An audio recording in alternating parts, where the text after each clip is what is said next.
Welcome to Stocks in Translation, our essential conversation for cutting through the market mayhem, the noisy numbers, and the hyperbole to give you the information you need for your portfolio. I'm Jared Blikre, and I am joined as always by Sydney Freed here. And today, very special guest, we have Kenny Glick. He is the owner of HitTheBid.com. He's an active trader and a market technicals purist who operates, quote, possibly the most entertaining trading room on the planet. Kenny is a lover of candlesticks and VWAP, very near to my heart. So welcome, guys, and thank you for journeying out here. Thanks. On the docket today, guess what we're going to talk about and focus on? Price action. It is the lifeblood of technical analysis and the basis behind every stock chart that we read. And our phrase of the day is VWAP. Don't play the drinking game, because you are going to hear it a lot. And this episode is brought to you by the number 24. That's a number of hours each day that stocks may soon trade 7 days a week. We explore the insanity. So Sydney, Kenny, let's get down to the what we're talking about today.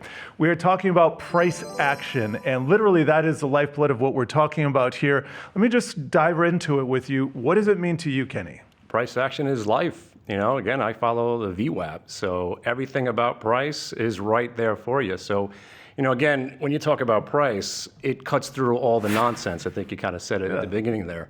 You know, you don't have to worry about who the president is. You don't have to worry about economic numbers. You don't have to worry about really anything except what the stock is doing at the time that you're in it. And again, when you follow the VWAP, that really is, again, minor point of clarification. We're going to get into the definition of VWAP, but you're pronouncing it VWAP. A little VWAP. VWAP. Yeah, VWAP. Yeah, exactly. My dad was a big doo-wop fan, so it's a tomato kind of thing. I hear it WAP, but we go WAP. I'll tell you what, Brian Shannon wrote one of the many books on VWAP, or one of the few books on VWAP. Yeah. He calls it VWAP, and he makes a compelling argument. I've been down at the New York Stock Exchange, and they tend to say VWAP, so who's to say? Right. But let's get down to nuts and bolts here.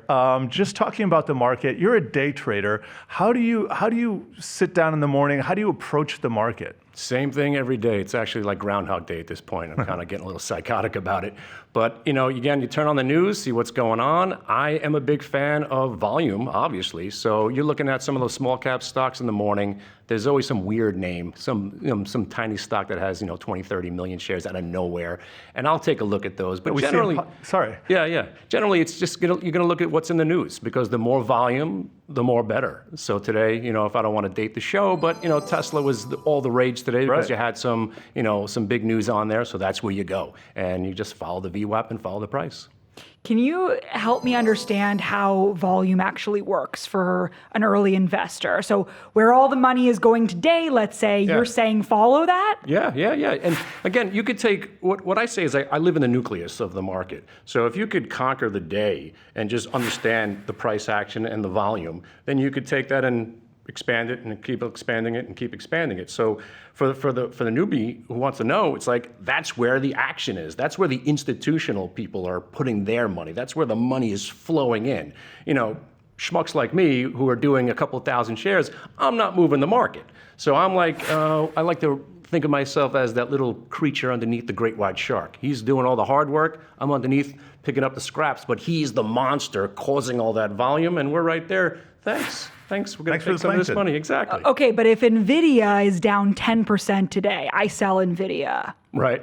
Is that how we're playing this? Nope. If it's down 10%, you're looking to buy it, actually. All right. Yeah. Buy the dip. Yeah, it's more than buy the dip. It's actually, again, when you're looking at VWAP, it's telling you where the most of that money's going in. So let's say NVIDIA is down 10%. There's going to be one point where the buy and dippers come in, the volume starts to come in, and when it breaks back over the VWAP, not only do you have those great white sharks getting in, but the algorithms that are controlling most of this market are kicking in too. So if you're just buying at VWAP, and generally you're going to get a different trend created right there, and quite often it's that easy. You can buy the VWAP break, next thing you know, you're in a good trade. Yeah, markets operate fractally. You play the low time frames up to the higher time frames. I got to pause here because we've been saying VWAP a lot, VWAP, and we got to define it. We got to break it down for the viewers. Enough teasing.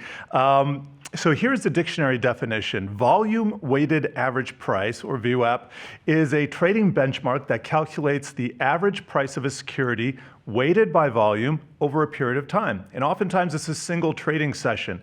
VWAP is also used by traders to assess the intraday price trends and by institutions to execute large orders with minimal market impact. So that's a little bit of how it's used. Brian Shannon, famed trader, he uses VWAP in an anchored fashion, and that's different from what a lot of other traders. When we're talking about VWAP, a lot of times it's just intraday. What is the average volume-weighted price intraday, and what is that telling you? It's telling you where most of the money is going in. And what he does is he anchors it to a criteria that he deems worthy. Like, yes, let's say 2 months ago somebody reported earnings, he wants to take the VWAP from that time period to today. What I've found is that the algos seem to like prior day VWAP. So it's kind of like anchored to the prior day. So if you get a stock that breaks back, and again, let's talk about NVIDIA for a second. Let's say you got that 10% down move and it breaks back over the VWAP, it tends to go gravitate right back to prior day VWAP. And in that moment, you can make a living. In that moment, it's the simplest concept to actually understand. And usually it's just 2 lines on a chart. You're taking away moving averages, you're taking away stochastics and RSI and Bollinger Bands and anything you want to list. And if you go on any chart, you see 10,000 things on the side. It's irrelevant.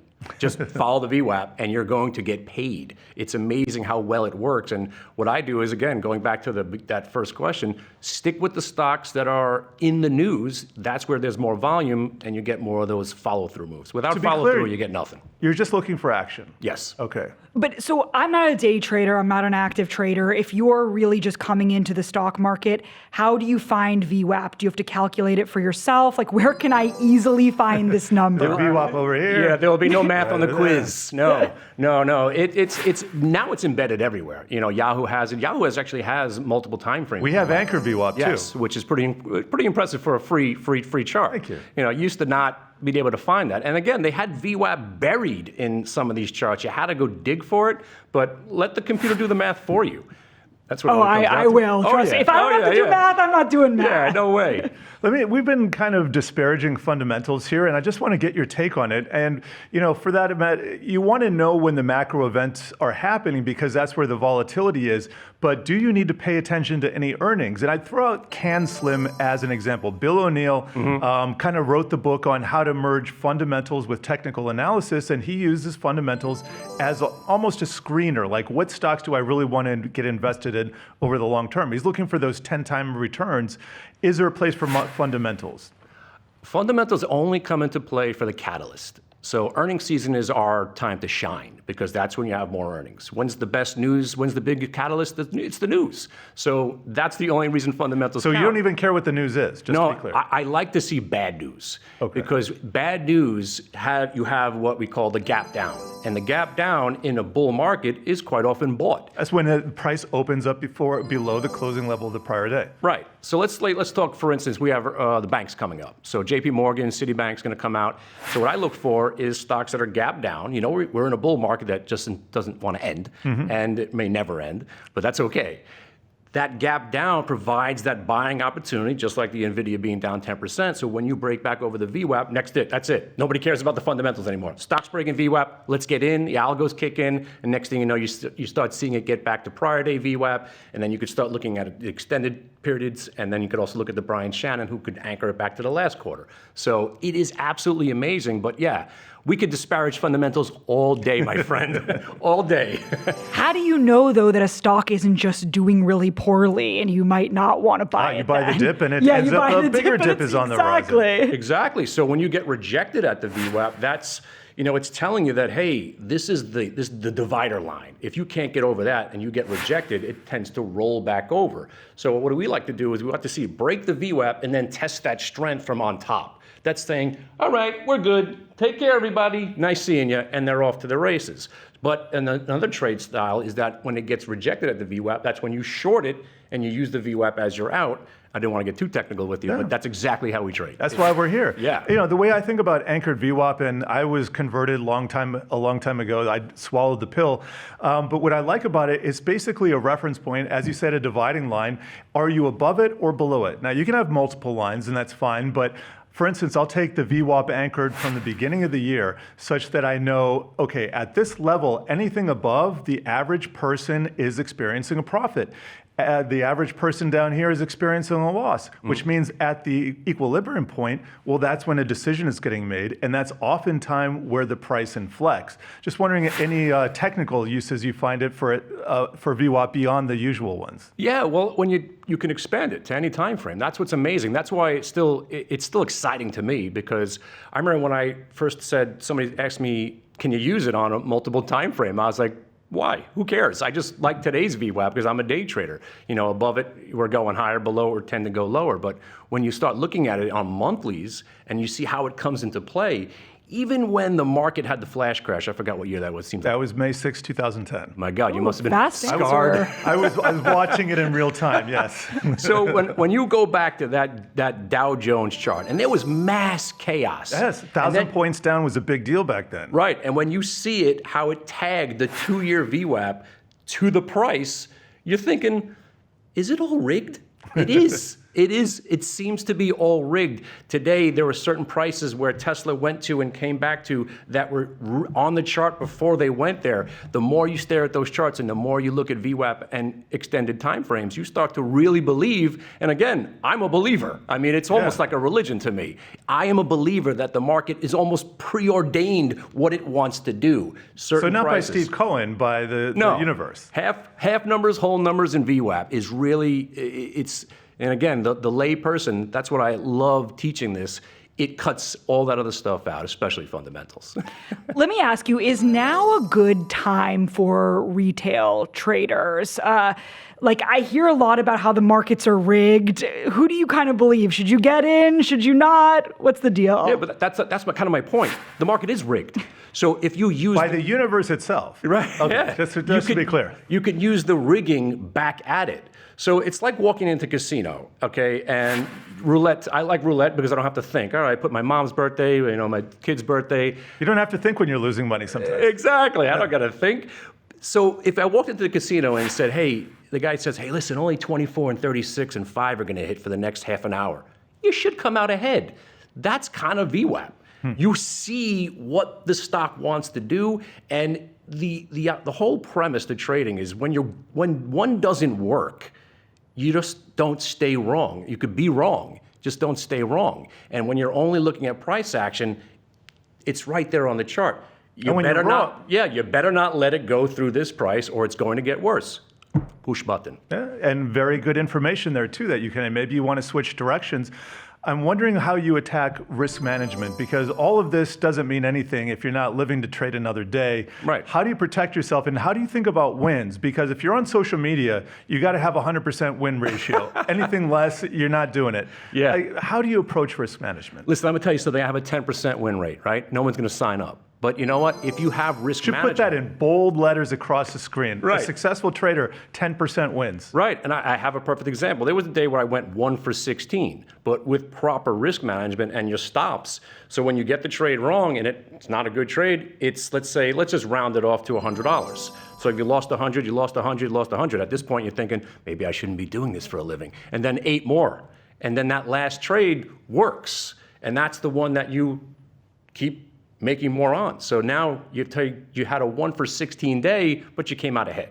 That's risk management. And again, when you just look at price action, you know exactly where you're getting out. It really comes down to the ego. Nobody wants to take a loss. Nobody wants to admit they're wrong. So that's where the stops, and again, because the market's rigged and there are stop hunting programs out there, I try not to use stops. I'm at the desk. I don't need to broadcast to the world and to the universe, here's where I'm willing to take my loss. If it goes there, push button. I'm sitting there. I don't need to put my stops on. Only time I have stops on is when I have the extreme stop, the just in case something completely goes crazy, and if I just feel like getting up from the desk. But listen, I don't get up. I'm there from 8 to 11:30 in the morning. I never move.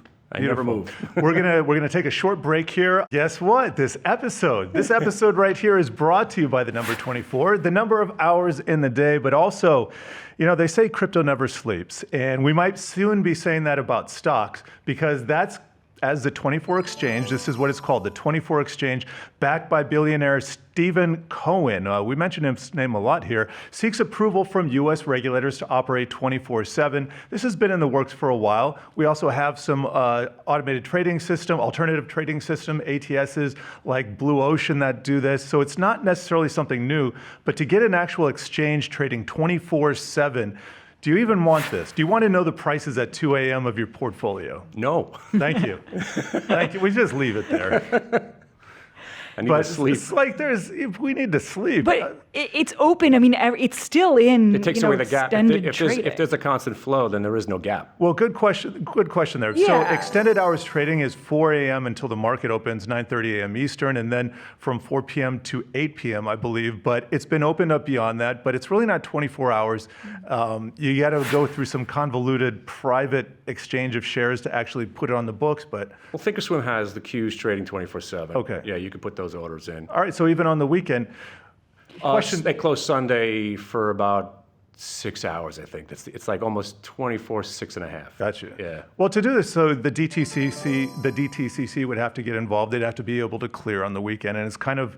But if the demand is there, I imagine it would happen. And so it's just like crypto. You know, there might not be a lot of volume at 2 a.m. on Saturday night, but you know, if it's there and something happens, maybe you're appreciative of the liquidity. Yeah, I don't want the markets open. I think that's where we kind of came down at. We did, but it seems like it doesn't matter anyway, right? Like everyone wants to know what happens during the trading day. If something happens at 5 a.m., it's like, oh, well, the shares drop 10% pre-market, but when the market opens, it's reverse. Like, so no one, does it really even matter at that point? Well, you know, if the market's open all the time, then first of all, you won't have the gaps. The earning gaps is what I love. Oh, interesting. Yeah. So if the markets are open and they release those earnings, it does level the playing field. And they used to just halt the stock before the earnings, and then they would just gap. And that was kind of unfair. Now it's kind of open. You know, they'll have the halts, but you know, 24/7, it's ridiculous. Yeah, and they can't do it.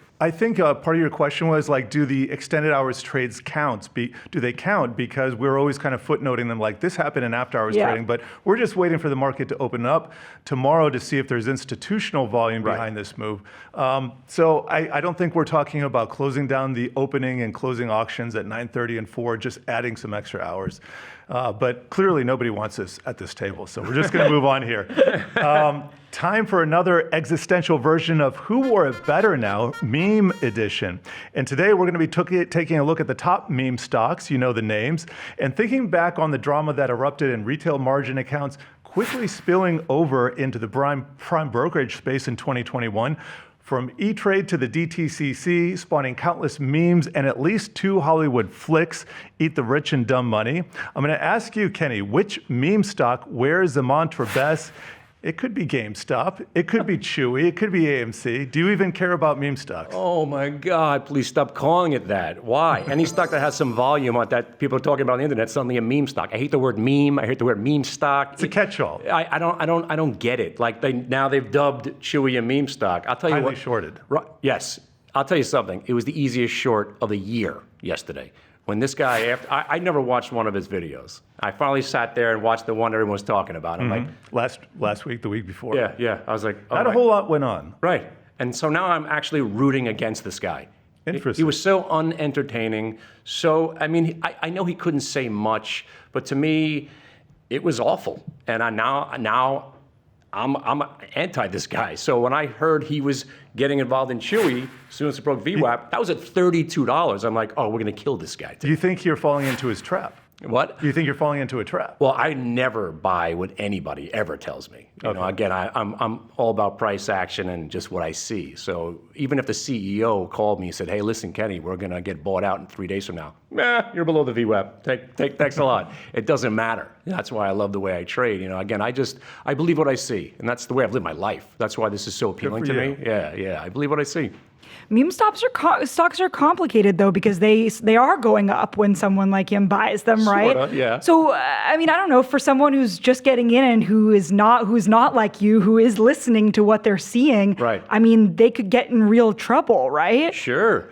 And what I can't understand is what they're waiting for to happen already happened. So GameStop went from 8 to 80. What else did you want? And then it crashed down to 20. I understand your attitude completely, by the way, but it's not a common question. But is AMC still up a lot from where it was? No, it's down on the year. It's down like 20. Okay, so it hasn't really suited anyone long term. No, I have a cousin that's living in the AMC streets has done now very because of that stock. Has done very He keeps poorly. believing one day. Oh boy. That's why you live home with Aunt Joan now. Oh my God. All right, we got a few minutes left. You've lived an interesting life. You worked for Saturday Night Live briefly as an intern. Yeah. Any stories from back in the day in New York? You must have seen some interesting stuff. Wow. I mean, yeah, sure. I mean, Saturday Night Live was exciting. I was there in 92, so Sandler was just getting there, and Phil Hartman. Yeah, I got to see him do some voiceovers, so that was awesome. And you know what? I always wanted to be, maybe I'll tell this story. I'm embarrassed a little bit. I was fired. I was fired as an intern. By SNL. Yes, I answered the Wow. phone with a funny voice. And I don't know what that voice I was. would think, they might get behind that. That's what I thought. But I think it might have been the scripts I kept handing Phil Hartman Oh, that was it. Yeah. Hey, look, I got an idea here. And Jeez. He's always that guy. I was asked to leave the building, almost like Felix Unger, his Wow. wife. Yeah, he's like, you got to get out of here now, before he gets here. So Jim Signorelli, if you're out there, one day I'm going to get on that show. I'm going to host the show. I'm going to make fun of you. You landed on your feet. It was crazy. He landed on his VWAP. On his Yes. VWAP. I actually can't with this word anymore. Yeah, Something. it's interchangeable. Don't be afraid. I'm not going to say VWAP WAP, the after WAP, this. yeah. In the next 10 minutes, that's it. My question for you is, you don't have we were just talking about SNL, you don't really have a financial background. So tell us a little bit about how you started studying the stock market. It was kind of like right out of Saturday Night Live. I was trying to be a stand-up comic, and somebody approached me at one of the shows, and I thought he was an agent. This is it, my moment, and turned out to be a stockbroker. Hey, you're a funny guy. You heard the bit about You should trade. I'm still living with my mom. I'm broke. Great. Come out to Long Island, and we'll teach you how to sell stocks. And there I was wearing the bar mitzvah suit, the whole thing. And as soon as I walked in there, it was like the Ben Affleck character.